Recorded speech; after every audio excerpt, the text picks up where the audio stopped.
講到港島區打卡嘅亮點，不得不提嘅就係位於赤柱嘅東南面，喺監獄同埋軍營之間有一塊同犀牛非常之神似嘅大石——犀牛石。犀牛石就係坐落於赤柱半島，一路遙望住鶴咀半島。佢嘅外形非常似一隻犀牛，包括係佢隻角，佢嘅外形動態同埋佢嘅膚色都係同犀牛非常之神似。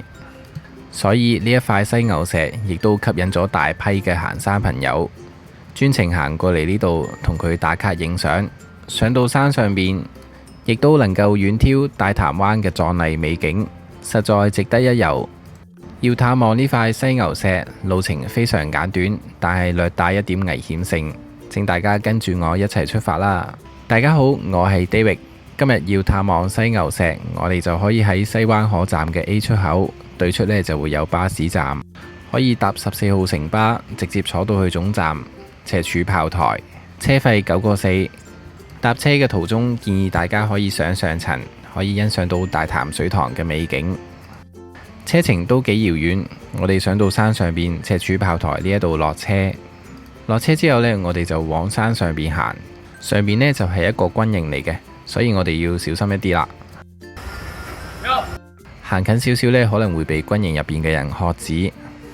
而上山嗰條路呢，就係紅色牌嗰度啦。如果有人喝止你哋呢，就表示你哋係行山人士，同埋盡快急步行上山啦。因為呢一帶呢都屬於軍事用地，所以我哋就唔好逗留啦。經過嘅時候呢，就盡快上山啦。行咗上山嗰條路呢，我哋就不斷向上行。去探望犀牛石呢條路呢，都係非常之簡短。喺初段辛苦少少之外呢，基本上都冇乜難度。上到山頂呢，我哋第一站會去到斜炮頂嘅標高柱上邊。出到嚟呢，終於見返藍天白雲啦。呢度呢，就係成座山嘅最高處。上到嚟呢度呢，打後嘅路呢都輕鬆好多啦。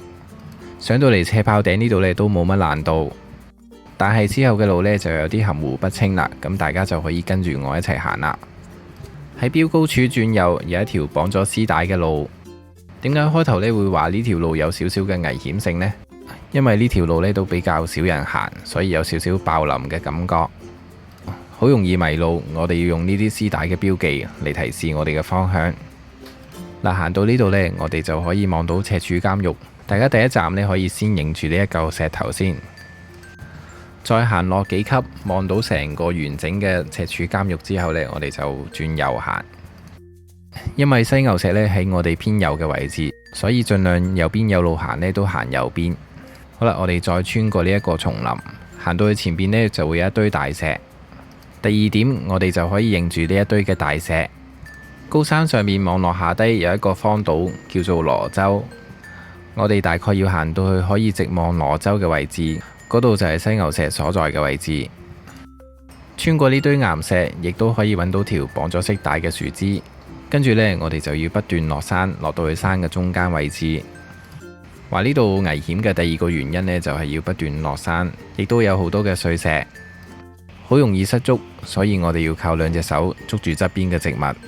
嚟到一個禿咗嘅位置，大家就可以認住第三點，一笪禿咗冇植物生長嘅地下。喺呢度亦都可以休息一陣，飽覽一下呢度嘅風景。跟住喺禿咗呢笪地嗰度呢，仲可以繼續靠右行嘅，亦都可以揾到條絲帶。嗱，沿住叢林一路行落去呢，就會見到一個分叉口嘅。喺分叉口嗰度呢，你抬頭一望，亦都會見到條絲帶。繼續靠右行。記住，我哋係往右下方向行，就唔好再上山啦。繼續沿住色帶嘅標記行，我哋就可以發現第四點要大家記住嘅標記啦。我哋朝向巨石嘅方向走。第四點嘅記認就係呢一大堆嘅巨石啦。呢堆巨石就係最後嘅一個標記，亦都係成條路之中最難行嘅一條。最後我哋就係挨住呢嚿巨石一路往山下邊行。落山嘅途中一路都可以直望到螺洲。成條路呢，行咗大概半個鐘多啲呢，就可以嚟到犀牛石呢一度啦。最後走出叢林，見到一堆人，就知道自己冇行錯路啦。咦，犀牛石究竟喺邊度呢？左手邊呢，就露出咗一隻犀牛角啦。